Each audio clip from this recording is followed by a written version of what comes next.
flatmate Axel, who is a magician and has a camera about 5 feet away from my curtain, so we have a wee round of applause for Axel. There you go, there's your shout out, you'll know later. So, this first one, this is basically about, you know when you've been on it the night before and you realise you've got college the next morning? Yeah, this is basically it. So, I've called it the morning after fear, in brackets, student problems. So picture the scene. It's Monday morning, 8 AM in my one bedroom flat, going for 2 weeks, partying every night, even when my money was tight. It's the classic student plight, all washed down with reality's harsh light. Skint all that time. There's bottles littered all over my sink, having so much she slept a wink, and I'm gasping for another drink. Can barely keep my eyes open, feeling hungover as hell, and all I can do is just sit and drill because the last few nights didn't go so well. I look at my online bank. How much did I even spend? That was some crazy weekend. £80 gone. Definitely need to get on the mend. It's now 8:30. Did I survive by some fluke? I feel so sick, I think I'm going to puke. My head's spinning, but there's somehow been a nuke. Starting to really panic. Flashbacks playing in my head, the memories fill me with dread. It's the morning after fear, now wishing I was dead. Let me explain the morning after fear. It's when you've been partying for days and are always in that constant haze, but unfortunately like me, you never change your ways. I quickly check my messages, a text from an unknown number, quickly pulling me from a broken slumber. Last night was amazing, kiss, kiss. Unwanted emotional lumber. Must sort my life now. I quickly get myself dressed, brush out any unneeded stress, and clean up after last night's sesh. I finally find my college assignment. I have to hand it in today, otherwise there'll be help to pay. It's due in at 9, so I must hurry away. A minute to spare, too close. I rush into the class, some major stress fading at last, just hoping that it'll be a pass. So my word of advice, there's always time for a party and a laugh, but please listen on my behalf, don't always rely on a gaff. Thank you.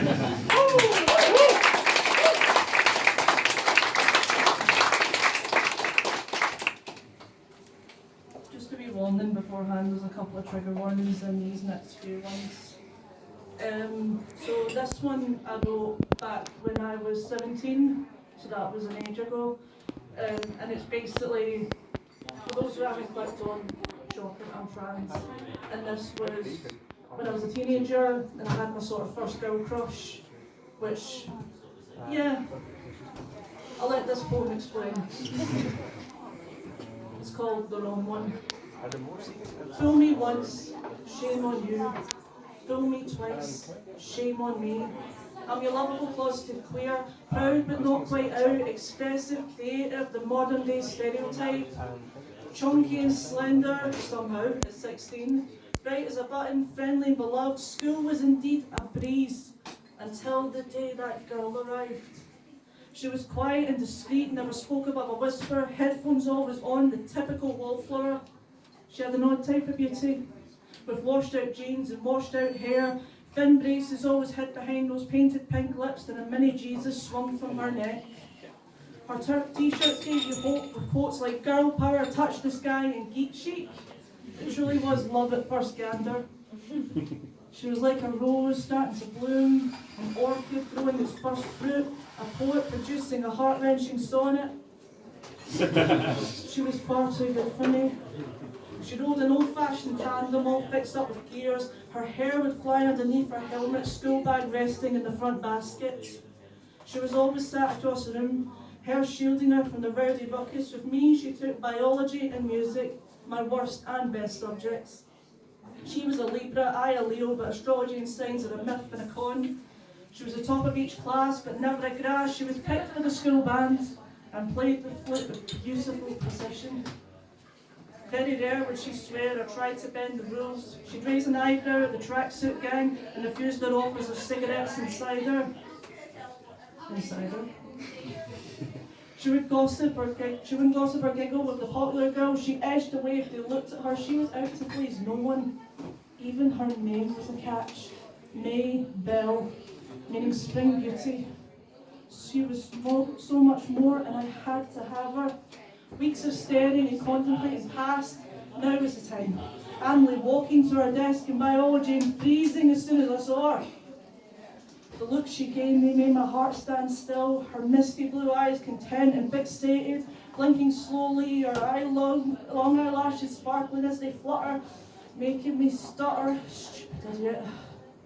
3 days later I tried again. This time she smiled, but I didn't falter. I forced a hi, and she said, "Hey, would you be my partner in biology today?" Chat after chat, we talked that whole lunch break. I twiddled her crucifix. She was in the church choir. Her mother was a doctor and stepfather a college lecturer. She cringed at my asking of her father. Her aspirations and dreams reached the moon, finished school, uni and moved to Japan, helped teach English to school children, including her own children, raised by her and her loving husband. Husband. The word brought me down like a lead balloon. Of course she's straight.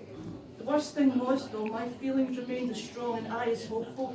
I want to tell her, I have to tell her, I need to tell her. I'm going to tell her. I sit next to her when final bell goes. Again with a hi, she responds with hey.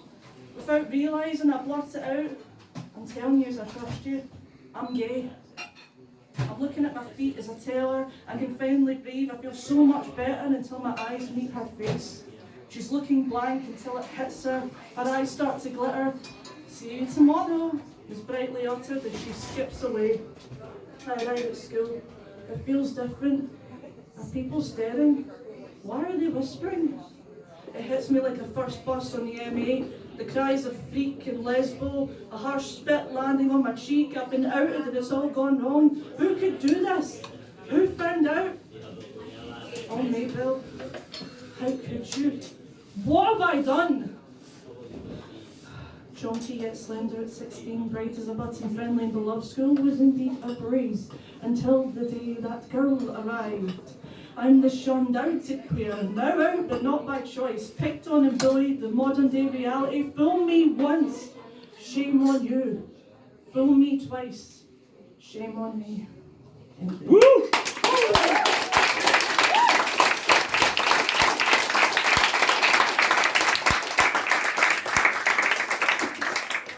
Just to clarify, I was actually 14, not 16.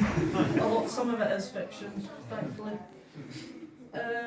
So, yeah, I'll do this one. This is actually a brand new one.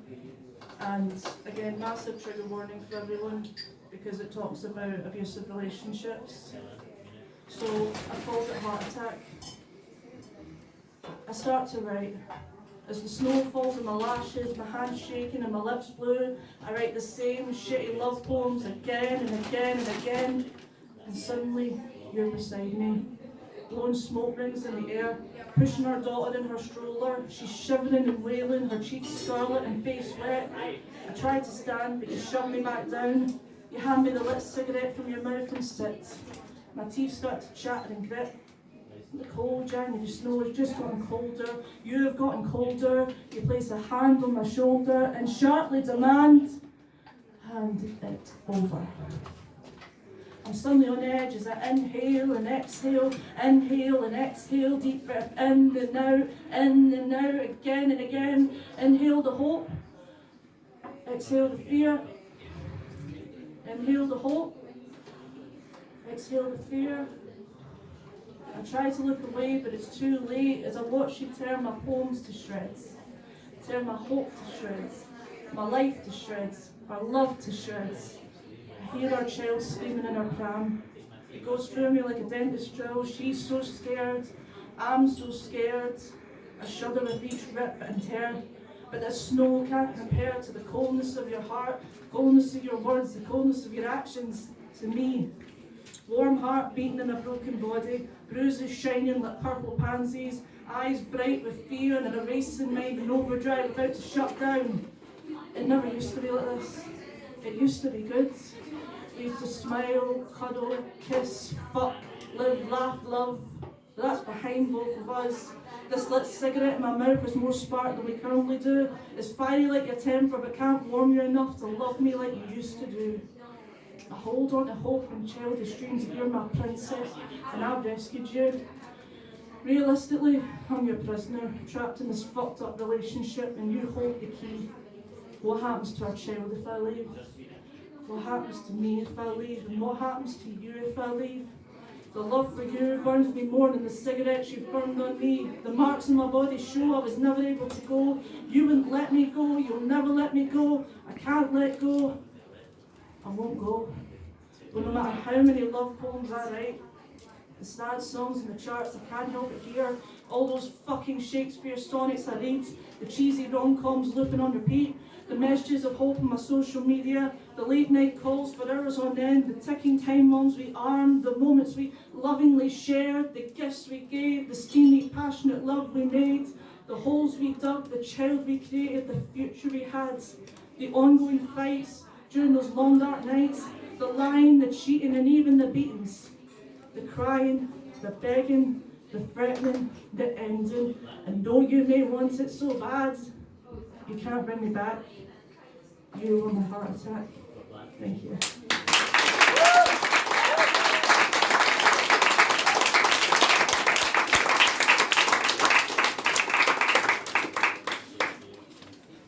So this isn't one I wrote, but it's a tiny wee thing that Axel told me. I think it was in Inside Number 9. Any who's watched that? Red sky at night, we've got dementia. Red sky in morning, Alzheimer's warning.